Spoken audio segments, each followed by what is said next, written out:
They threw her out like trash, convinced she was nothing but a gold digger, clinging to their family fortune. Richard Galloway laughed as he handed his wife the divorce papers in front of his entire wealthy family, mocking her cheap clothes and quiet demeanor. He thought he was trading up for a billionaire heiress. He thought he had won. But Richard made a fatal calculation. He didn't check who actually owned the company he was desperate to merge with. He didn't know that the woman he'd just humiliated wasn't a pauper. She was the silent titan of industry, capable of destroying his entire legacy with a single signature. And by the time he realized the truth, it was already too late. The crystal chandelier above the dining table at the Galloway estate cost more than most people earned in a decade. It cast a fractured, shimmering light over the guests, illuminating the diamond necklaces and the forced smiles of the city's elite. It was Richard Galloway's 35th birthday, and also ostensibly his 5th wedding anniversary to Isabel. Isabel sat at the far end of the table, her hands folded quietly in her lap. She wore a simple navy dress she had bought off the rack at a department store 3 years ago. It was clean, modest, and completely out of place amidst the sea of bespoke Italian silk and Parisian couture surrounding her. Richard Darling, Catherine Galloway. Richard's mother said, her voice carrying that sharp, aristocratic lilt that sounded like glass breaking. She swirled her vintage Pinot Noir. The merger with the Sterling Group. I hear rumors. Is it finally happening? The table went silent. The Sterling Group was the white whale of the business world, a multi-billion-dollar conglomerate that owned half the shipping routes in the Atlantic and a significant chunk of the tech sector in Silicon Valley. Nobody knew who the CEO was. The company was famous for its anonymity and its ruthlessness. Richard, a handsome man, whose vanity was beginning to erode his jawline, leaned back in his chair. He loosened his tie, a smirk playing on his lips. It's as good as done, Mother. Their board has agreed to a meeting next week. Once we secure that partnership, Galloway Industries won't just be a national player. We'll be global kings. A round of polite applause rippled through the room. Men in tuxedos nodded approvingly. To the future king of industry, shouted distinctively loud Uncle Alistair from the other end. Isabel looked up, her eyes soft and unreadable. Congratulations, Richard. You've worked hard. Richard turned to her. The warmth in his eyes vanished, replaced by a cold, sneering indifference. The room sensed the shift in temperature. The clinking of silverware stopped.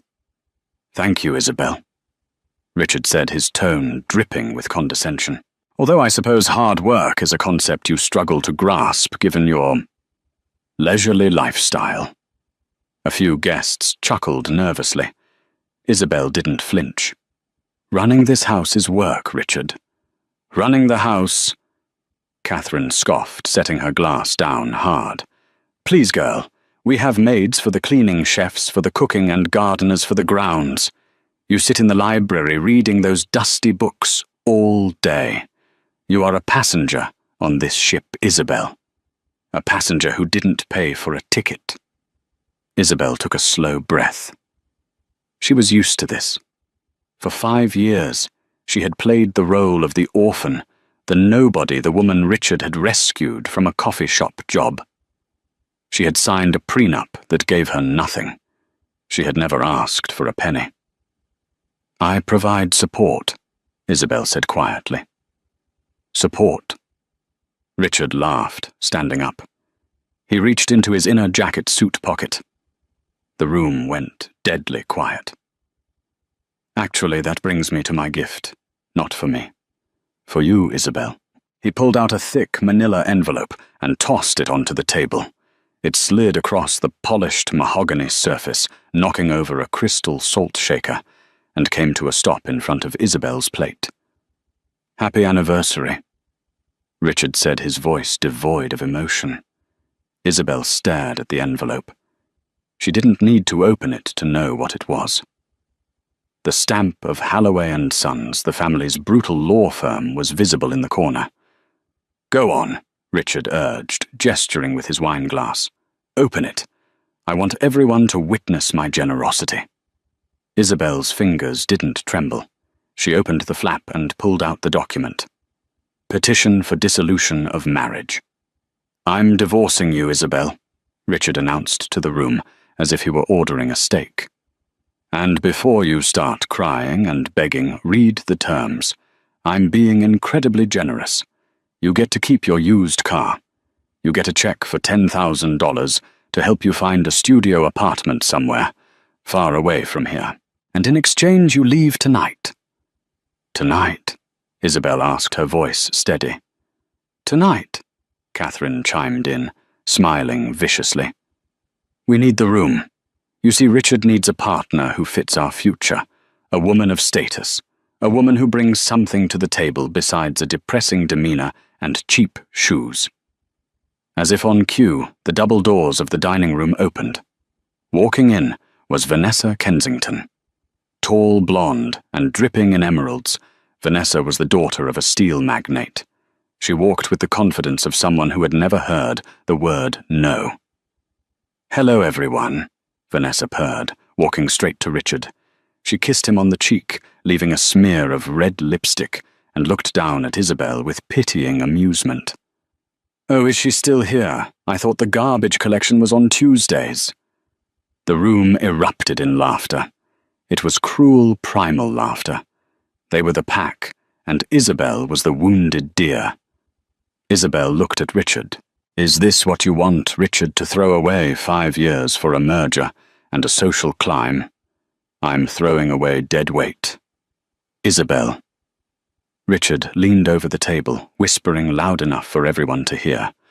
"Face it. You're boring. You're poor. You're nobody. Vanessa is the future. Her father knows the board at Sterling Group. With her by my side, that deal is guaranteed. With you, I'm just a man with a charity case." Isabel stood up. She didn't cry. She didn't scream. She picked up a pen from the table, a Mont Blanc fountain pen Richard prized highly, and uncapped it. "You're right, Richard," Isabel said, her voice cutting through the laughter like a razor blade. "I don't fit in here." She signed the papers with a flourish, the ink dark and permanent. "I don't want the $10,000, she said, tossing the papers back at him. "And I don't want the car. Keep it all. You're going to need every penny you have." Richard snatched the papers, checking the signature. He grinned. "Pride to the end. Stupid girl. Get out of my house." Isabel turned and walked toward the door. She stopped as she passed Vanessa. She leaned in close, whispering into the other woman's ear. "Check the foundations, Vanessa. Houses built on sand tend to collapse when the tide comes in." Vanessa rolled her eyes. "Security escort this woman off the premises." 2 burly guards stepped forward, grabbing Isabel by the arms. She shook them off with a surprising amount of strength. "I can walk myself out." As the heavy oak doors slammed shut behind her, the sound of champagne corks popping and renewed laughter echoed from inside. They were celebrating her exit. Outside, the rain had started to pour. Isabel stood on the gravel driveway, the cold water soaking her cheap dress. She reached into her purse and pulled out a phone. Not the cracked iPhone 8 Richard allowed her to have, but a sleek prototype satellite phone with no brand markings. She dialed a single number. "This is Sterling," she said. Her voice was no longer the soft, submissive voice of the housewife. It was the voice of a commander. "Initiate Protocol 0. A deep voice on the other end responded instantly. "Ms. Sterling, we thought you were undercover for another 6 months." "The undercover assignment is terminated," Isabel said, watching the lights of the Galloway mansion flicker in the storm. "Richard Galloway just filed for divorce. He wants to merge with us. Shall we reject the proposal, ma'am?" "No." Isabel said, a terrifyingly cold smile spreading across her face in the darkness. Accept the meeting. I want to handle the negotiations personally, and prepare the helicopter. I'm done walking. 3 days later, the atmosphere in the Galloway corporate headquarters was electric. The acceptance email from the Sterling Group had arrived that morning. Richard was strutting through the glass-walled corridors of the 30-story building like a god walking among mortals. "Get me the financials," he barked at his terrified assistant, trembling under the weight of a stack of files. "And make sure the conference room is prepped. Champagne on ice. The vintage Dom Perignon, not the cheap stuff we serve the interns." In his executive office, Catherine was lounging on the leather sofa, scrolling through her iPad. "I told you, Richard, it was Isabel. She was the bad luck charm. The moment you cut that cancer out of your life, the Sterling Group said yes. It's fate." "It's strategy, Mother," Richard corrected, adjusting his Italian silk tie in the mirror. Vanessa put in a good word with her father. Her father made a call and voila. We are about to become billionaires. Have you heard anything from her? Isabel Catherine waved a dismissive hand. "Not a peep. The security guard at the gate said a black sedan picked her up down the road that night. Probably found some other poor sap to leech off of by now. Forget her. Focus on the prize." Richard nodded, spraying a cloud of expensive cologne. "The meeting is set for 2:00 p.m. They said the CEO is sending a proxy first, then the principal will arrive to sign." "Typical power play," Catherine mused. "They want to intimidate us. Don't let them. Remember, we have the manufacturing infrastructure they need." At 1:55 p.m., the Galloway executive team assembled in the main boardroom. It was a room designed to intimidate, with floor-to-ceiling windows overlooking the city skyline. Vanessa was there, seated right next to Richard, her hand possessively on his arm. "My father is so proud of you, Richard," she whispered. "He said if you pull this off, he'll give us the yacht for our honeymoon." "When I pull this off," Richard corrected with a wink. At exactly 2:00 p.m., the double doors opened, but it wasn't a team of lawyers that walked in. It was an army. 12 men in identical charcoal grey suits entered in perfect synchronization. They didn't look like lawyers. They looked like predators. They carried black briefcases and wore earpieces. They silently lined up against the back wall, arms crossed, staring straight ahead, behind dark sunglasses. Richard swallowed hard. "Gentlemen, welcome. I assume you are the advance team for the Sterling Group." One of the men, a tall figure with a scar running through his eyebrow, stepped forward. "We are the security detail and legal counsel for the chairperson. Please take your seats. The chairperson requires absolute silence upon entry." "Chairperson," Richard whispered to his mother. "I thought it was a CEO." "Titles change," Catherine hissed back. "Just shut up and smile." The tension in the room was palpable. The air conditioning seemed to stop working. Vanessa shifted uncomfortably in her seat. "This is a bit dramatic, isn't it?" "Quiet," the scarred man commanded. The sound of heels clicking on the marble floor outside the boardroom echoed. Click, click, click. It was a slow, deliberate rhythm.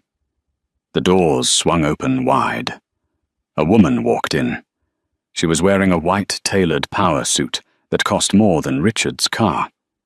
Her hair, previously tied back in a messy bun, was now a sleek, cascading wave of dark silk. She wore sunglasses that hid her eyes, and her lips were painted a deep blood red. She didn't walk. She glided, radiating an aura of absolute crushing power. She walked to the head of the table, Richard's seat, and stood there. The scarred man immediately pulled the chair out for her. Richard stood up, confused. "Excuse me, miss, that's my—" "Sit down," the woman said. The voice. Richard froze. His blood turned to ice in his veins. He knew that voice, but it sounded different, sharper, colder, commanded with an authority he had never heard before. Catherine dropped her pen. Vanessa's mouth fell open. The woman reached up and slowly removed her sunglasses. Piercing green eyes stared back at them. Eyes that had looked down at the floor for 5 years were now burning with a fire that threatened to consume the entire room. Isabel. Richard breathed the name coming out as a strangled gasp. Isabel Sterling didn't smile. She tossed a thick leather binder onto the table with a heavy thud.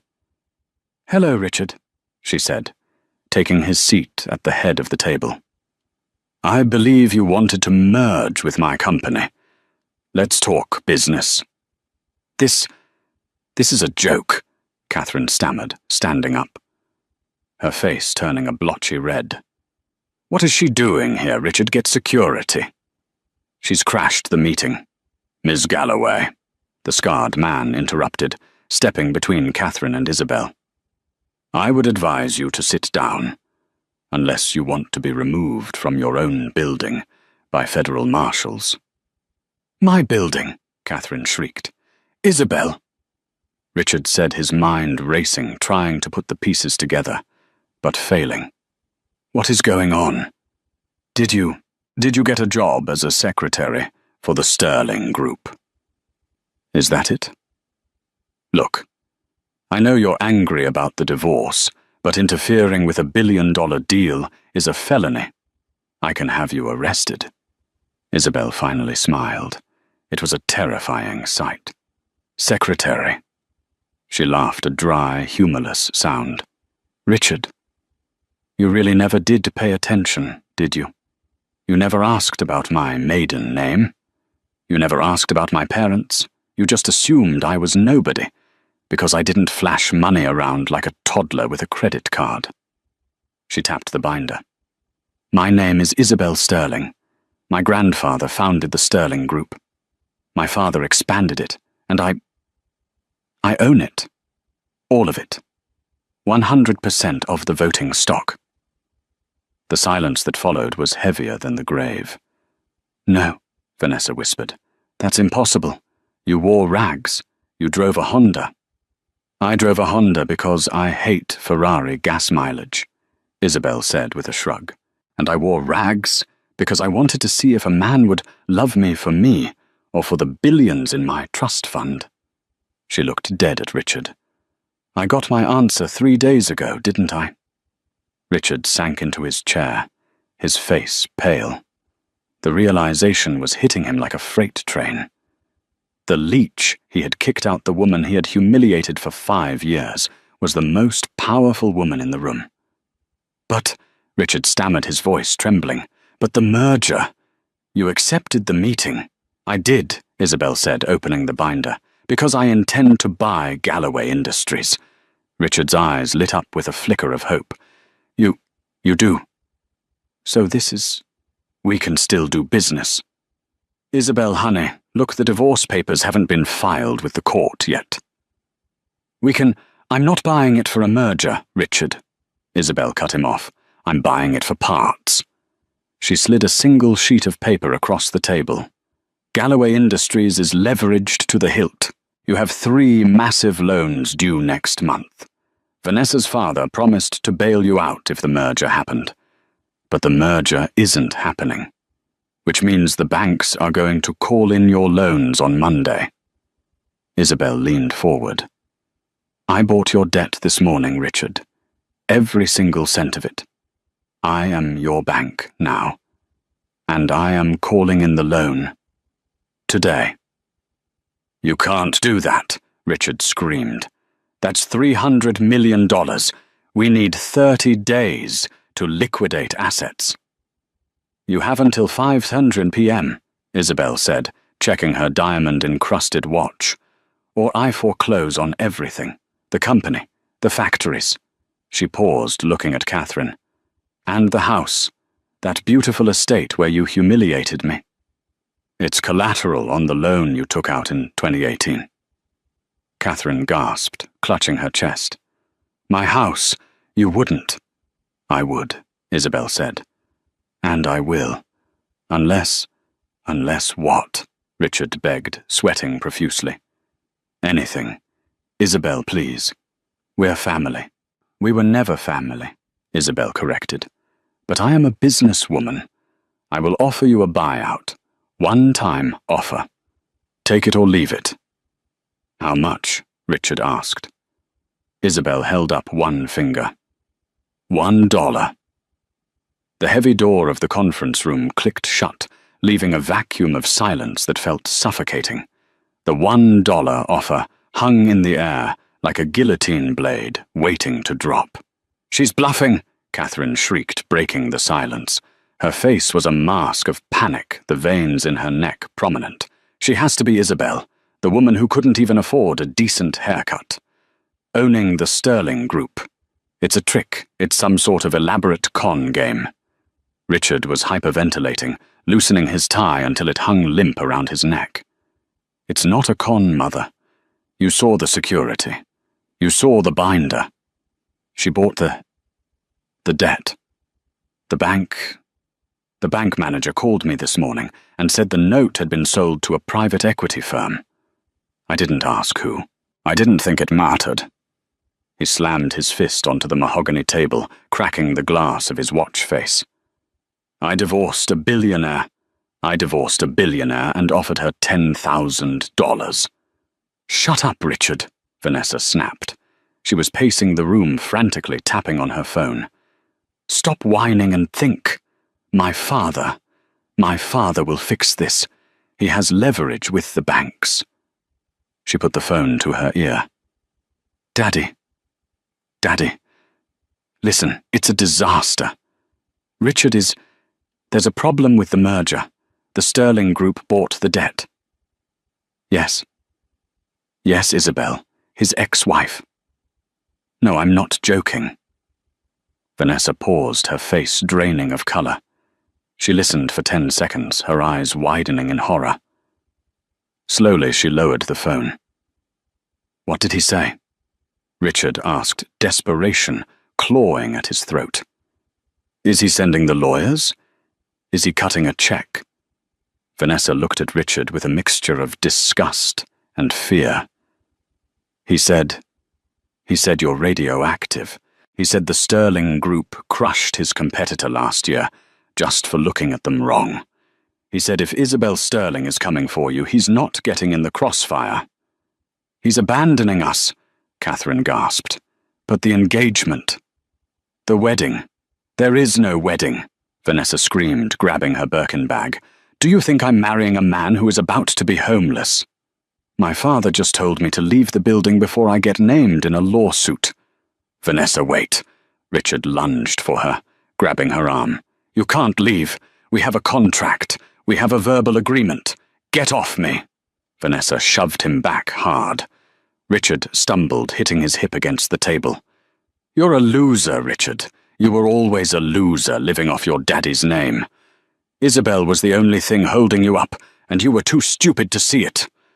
She stormed out, her heels clicking a fast retreat. Richard slumped into the chair, putting his head in his hands. It's over. It's all over. No, Catherine grabbed his shoulders, shaking him violently. It is not over. We are Galloways. We fight. Call Arthur. Call the firm. There has to be a loophole. Community property. Yes. You were married for 5 years. If she made money during the marriage, half of it is yours. You can countersue. Richard's eyes lit up with a dim, desperate hope. You're right. California is a community property state, even if she had the money before, if she used marital funds to maintain it, or if the appreciation happened during the marriage. He grabbed his phone and dialed Arthur Pendleton, the family's ruthlessly expensive attorney. Arthur, emergency level 1. Get to the office. We're suing Isabel. Yes, that Isabel. I want half. I want half of the Sterling Group. Arthur's voice on the other end was hesitant. Richard, I've just received a fax. It's a cease and desist order. And Richard, have you read your prenup recently? Of course I have. It protects my assets from her. It protects separate property, Arthur said, his voice dropping to a whisper. But there's a clause in there. Clause 14b. Neither party shall have claim to the other's pre-existing business ventures or any assets held in offshore trusts prior to the union. You insisted on that clause, Richard, to protect your trust fund. Richard froze. He remembered. He had laughed when he made Isabel sign it, telling her he didn't want her greedy hands on his future inheritance. I can argue she signed it under duress, Richard stammered. Richard, Arthur said, I'm resigning as your counsel. The Sterling Group just sent over a file containing evidence of tax fraud in Galloway Industries. If I represent you, I'll be disbarred. Good luck. The line went dead. The clock on the wall ticked loudly. It was 4:15 p.m. They had 45 minutes before the deadline. She planned this, Richard whispered, the true horror setting in. She didn't just wake up angry. She's been planning this since the moment I handed her those papers. Maybe even before. We have to beg, Catherine said, her voice small and trembling. We have to go to her. Please, Richard. I can't lose the house. It's all I have. Richard stood up, straightening his jacket with trembling hands. We're going to her hotel. We'll apologize. We'll say it was a misunderstanding. We'll say we want her back. Isabel didn't stay at a hotel. She was staying at the penthouse of the Four Seasons which she owned. But Richard and Catherine didn't get the chance to go there. By the time they drove back to the Galloway estate to retrieve their negotiation gifts, family heirlooms, they hoped to bribe her with, it was 5:05 p.m. The iron gates of the estate were wide open. Why are the gates open? Catherine asked, clutching the dashboard of Richard's Mercedes. Security is supposed to keep them locked. As they rounded the bend of the long driveway, the scene before them stopped their hearts. The lawn, usually manicured to perfection, was covered in trucks. Not just any trucks, moving trucks. And police cars. The red and blue lights flashed against the darkening sky, illuminating the chaos. What is this? Richard screamed, slamming on the brakes. He jumped out of the car, running toward the front steps. A team of movers was hauling out his custom leather sofa. Another team was carrying boxes of Catherine's vintage china. Stop! Put that down, Richard yelled, tackling a mover who was holding a lamp. That's mine. This is private property. Sir, step back. A police officer intervened, pulling Richard off the worker. This property has been seized. Seized by who? By the new owner, a calm voice said from the porch. Isabel stood at the top of the stairs. She had changed out of her business suit into a stunning floor-length crimson gown. She held a glass of champagne, looking like a queen surveying a conquered kingdom. You're late, Richard, she said, taking a sip. The deadline was 5:00 p.m. It's 5:10. You can't do this, Catherine wailed, stumbling out of the car. She ran toward the house, but was blocked by 2 large security guards. My clothes, my jewelry, my life is in there. Actually, Isabel said, walking slowly down the stairs, the red dress trailing behind her like blood. Everything inside the house was listed as company assets to write off taxes. You were very creative with your accounting, Richard. Which means now that I own the company, and the debt I own the assets. The furniture, the art, the jewelry. She reached into her purse and pulled out a diamond necklace, the one Catherine had worn to the anniversary dinner. You left this on the vanity, Isabel said, dangling it from her finger. It's fake, by the way. Cubic zirconia. Your husband sold the real diamonds 10 years ago to pay for his gambling debts. Did you know that Catherine... Catherine turned to Richard, her eyes wide. What you told me, it was insured for $500,000. I needed the cash, Richard stammered, backing away. Mother, please focus. And you? Isabel turned her gaze to Richard. You thought you could talk your way out of it. Arthur sent me the recording of your call. You tried to sue me for money I earned while you were busy cheating on me with Vanessa. I never cheated. Richard lied. Isabel snapped her fingers. One of her assistants stepped forward and projected a video onto the white side of the moving truck. It was footage from a security camera. The interior of the Galloway office. 3 months ago. Richard and Vanessa were very clearly occupied on his desk. The gathered crowd movers, police officers, and a few neighbors who had stopped to watch gasped. I own the security company that installed your cameras, Richard, Isabel said coldly. I've seen everything, every bribe, every affair, every time you laughed about how stupid your peasant wife was.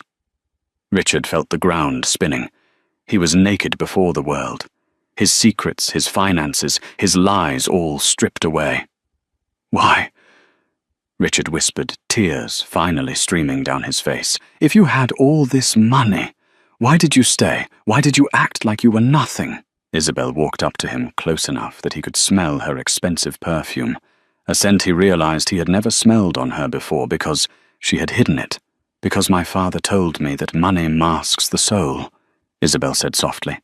He told me that if I wanted to find a true partner, I had to be nothing first. I had to see who would stand by me when the world was dark. I gave you 5 years, Richard. 5 years to show me 1 ounce of kindness, 1 ounce of respect. I waited for you to defend me when your mother mocked me. I waited for you to ask me about my dreams. But you never did. She leaned in her voice, dropping to a whisper that cut deeper than a knife. I didn't stay because I was weak, Richard. I stayed because I was giving you a chance to be a good man. You failed. She turned around and walked back up the stairs. Get them off my property, she ordered the police. If they return, arrest them for trespassing. Isabel! Wait, Catherine screamed, falling to her knees in the mud. Where are we supposed to go? We have nothing.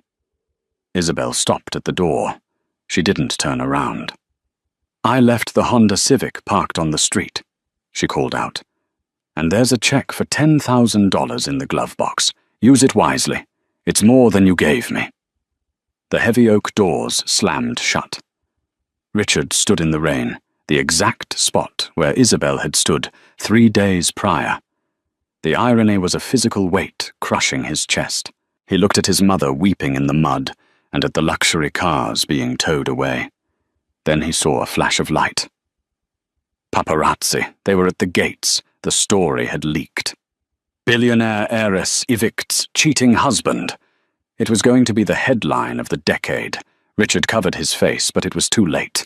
The humiliation wasn't just private anymore. It was global.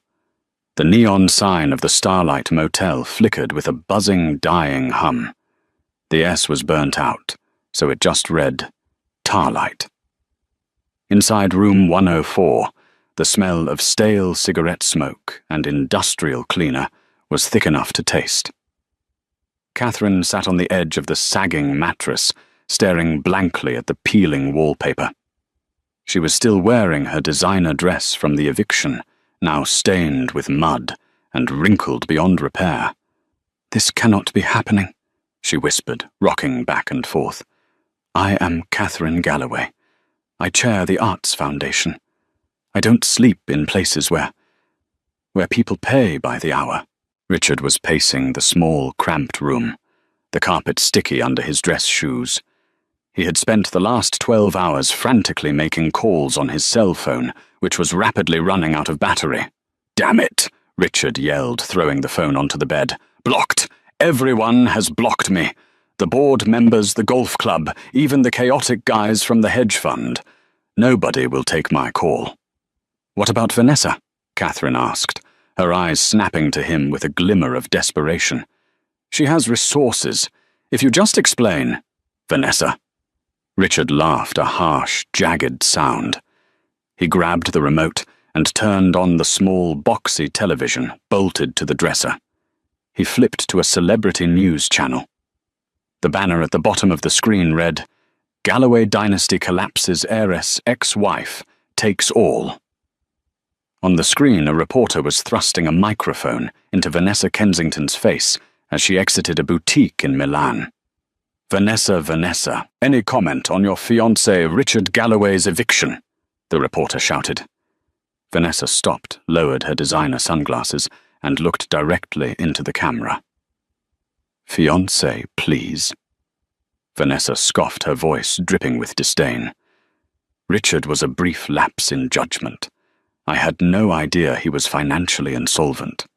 My father and I were victims of his deception, just like everyone else.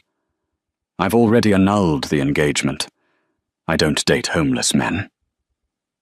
The screen cut back to the studio anchors laughing. Richard turned off the TV. The silence in the motel room was deafening. She threw you to the wolves," Catherine murmured, "after everything we did for her."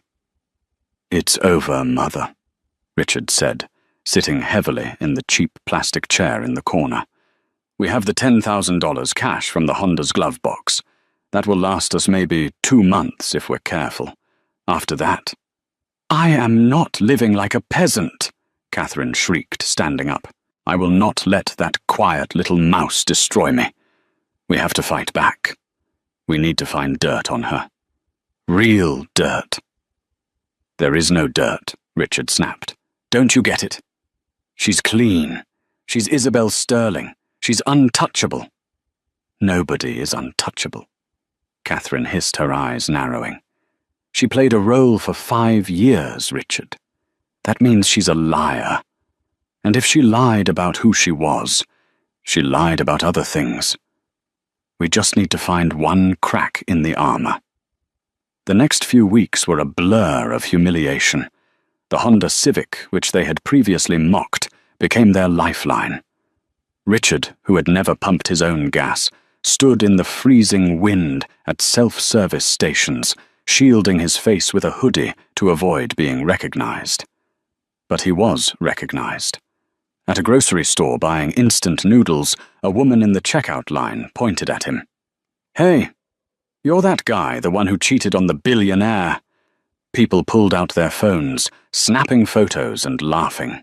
Richard abandoned his cart and ran out of the store, his heart pounding in his chest. He was a pariah, the instant karma meme of the year. Back at the motel, the reality was setting in. The money was dwindling faster than expected.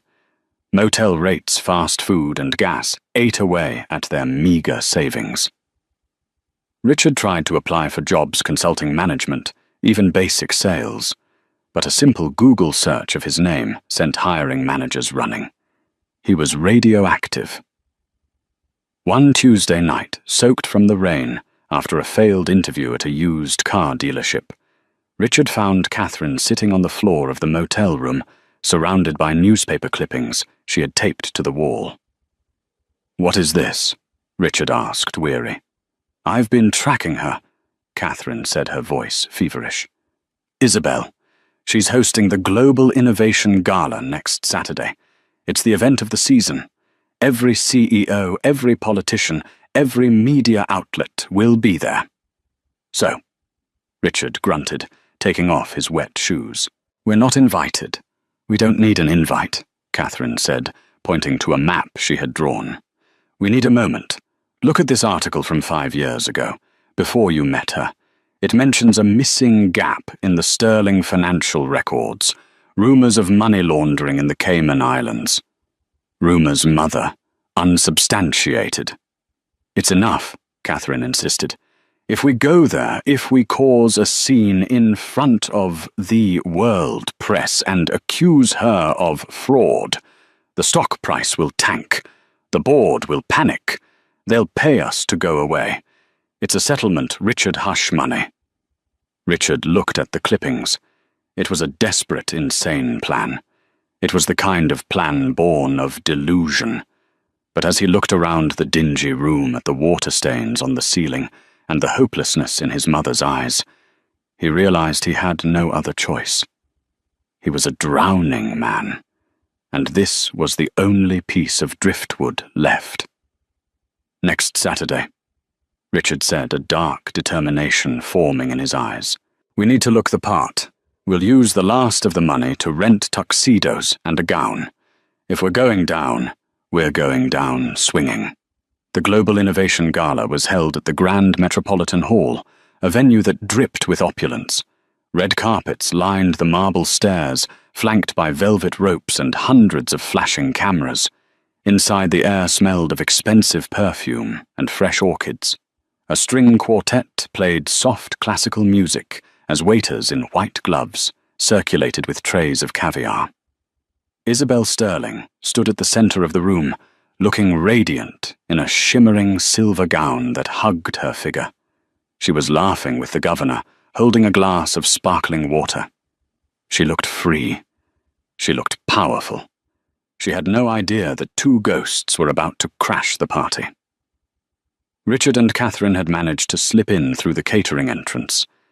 Richard had bribed a smoking waiter $50 for his access badge. They were hiding in the shadows of the grand ballroom, behind a massive floral arrangement. Richard adjusted his rented tuxedo. It was a size too small, tight across the shoulders. Catherine had spent hours doing her makeup, trying to hide the stress lines of the last month, but her eyes were manic. "Wait for the speech," Catherine whispered. "When she goes to the podium, that's when we strike. The cameras will be live." "Are you sure about the files?" Richard asked, patting his jacket pocket where he held a USB drive.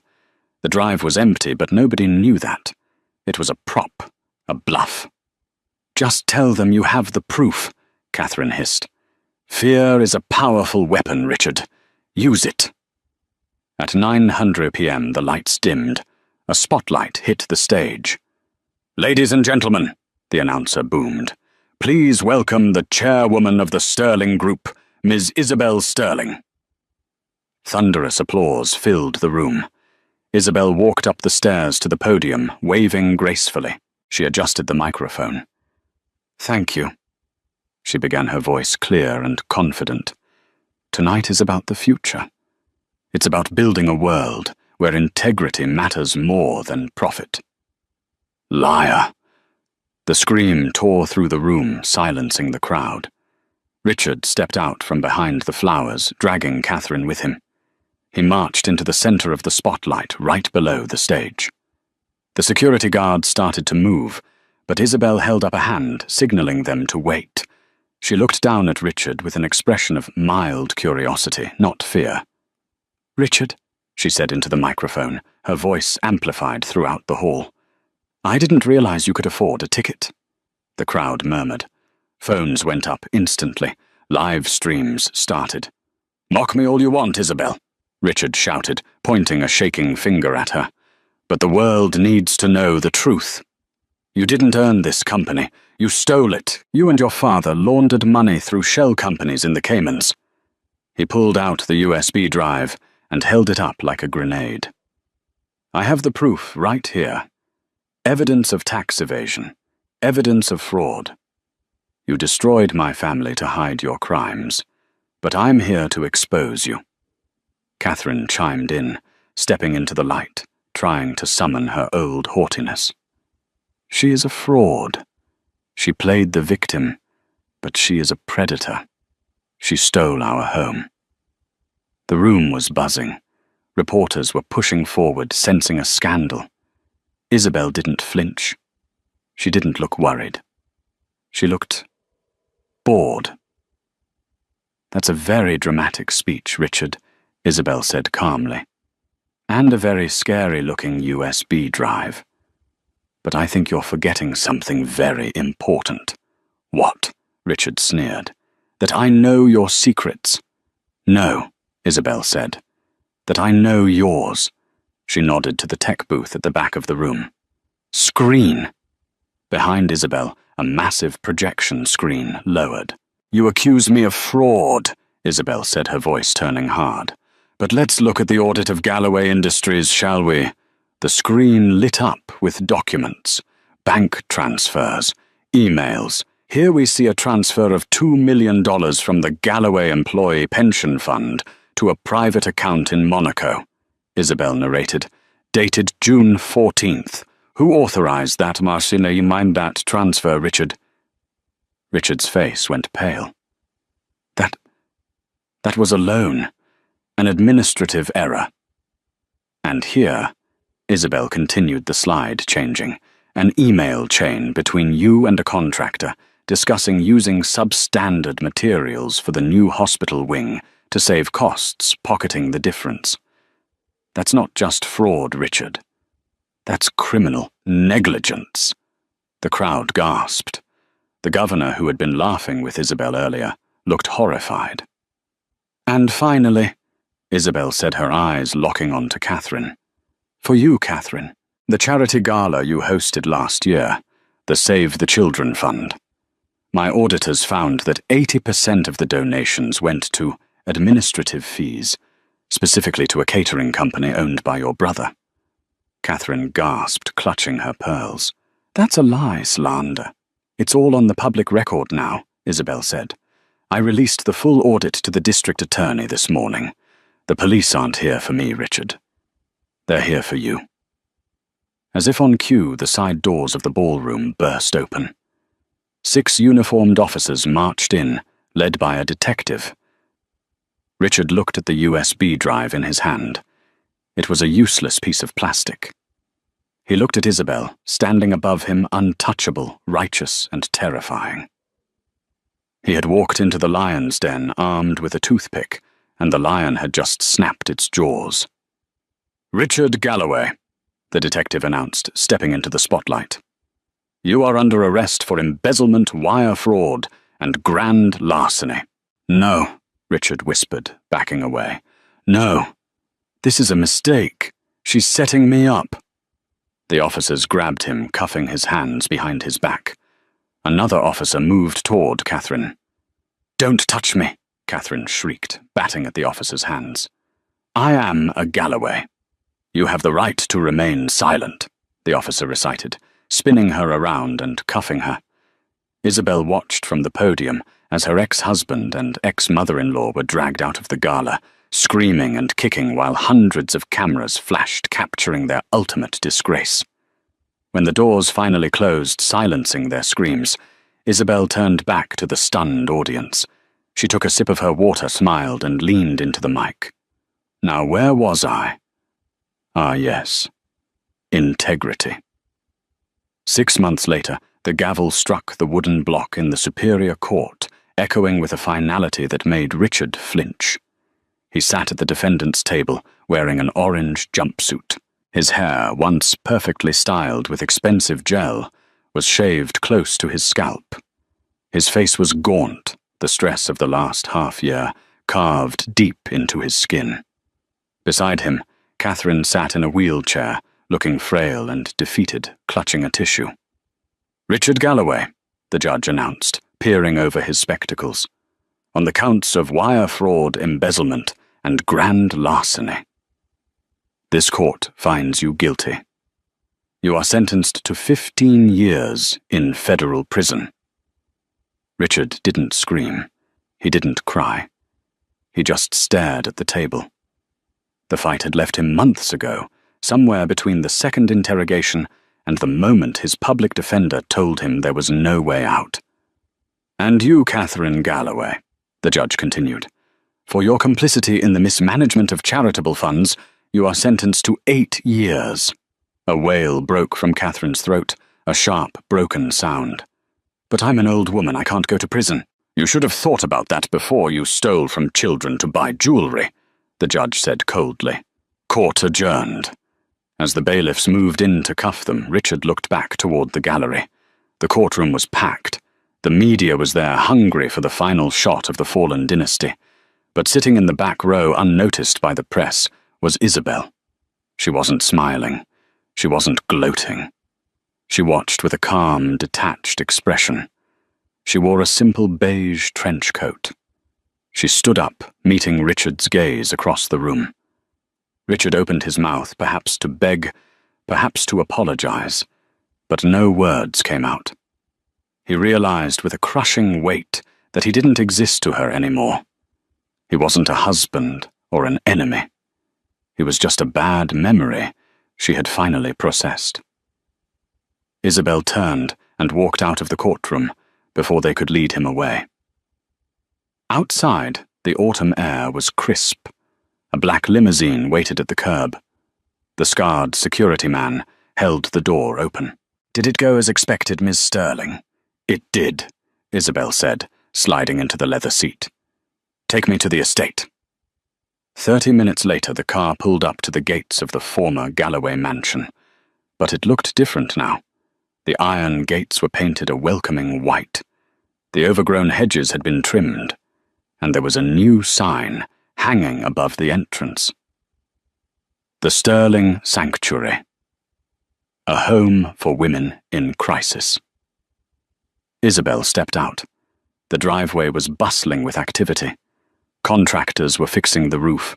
Gardeners were planting bright flowers. A young woman with a clipboard ran up to her. "Ms. Sterling, the renovations on the main hall are almost done.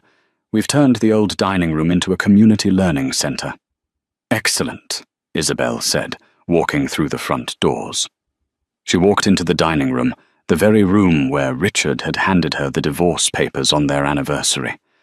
The heavy mahogany table was gone. The crystal chandelier that cast fractured light was gone. Instead, there were rows of desks with computers. Sunlight streamed in through the open windows. It didn't smell like old money and repression anymore. It smelled of fresh paint and hope. Isabel walked to the spot where she used to sit, the quiet corner. She ran her hand along the back of a new ergonomic chair. "We're going to help a lot of people here," the young woman said, standing beside her. "It's a beautiful thing you're doing, turning this place around." "It's an exorcism," Isabel replied softly. "Bricks and mortar don't make a home. Love does. And since this house never had any, I thought we should import some." Her phone buzzed. It was a text from the Sterling Group's board of directors. "Stock up 12% this quarter. The acquisition of Galloway Industries manufacturing plants has been fully integrated. Profitability is at an all-time high." Isabel swiped the notification away. She didn't care about the stock price. She cared that she was free. She walked out to the terrace overlooking the vast gardens. The rain that had soaked her the night she was kicked out was a distant memory. The sky was a brilliant, cloudless blue. She took a deep breath, filling her lungs with the air of a life reclaimed. She had been a ghost in this house for 5 years, shrinking herself to fit into a small, cruel man's world. But the ghost was gone. Isabel Sterling was finally truly alive. And as for Richard, as the prison bus transported him toward his new concrete reality, he stared out the barred window at a billboard passing by on the highway. It was an advertisement for Fortune magazine. The cover featured Isabel looking powerful and serene. The headline read, "The Quiet Billionaire, Why Kindness is the Ultimate Currency." Richard closed his eyes, leaning his head against the cold glass as the bus drove him further into the darkness he had built for himself. And that is the tragic yet satisfying end of Richard Galloway. He spent his life chasing status and money, never realizing that the most valuable thing he ever had was the woman sitting right across the dinner table. It's a brutal lesson in karma. When you marry for money, you pay for it with your soul, and when you underestimate the quiet ones, you usually end up making the loudest mistake of your life. What do you think? Did Richard and Catherine deserve 15 years in prison, or was losing their fortune enough punishment? And would you have forgiven them if you were Isabel? Let me know your thoughts in the comments down below. I read every single one. If you enjoyed this story of betrayal and sweet revenge, please smash that like button. It really helps the channel grow, And don't forget to subscribe and hit the bell icon so you never miss a new story. Thanks for watching, and I'll see you in the next video.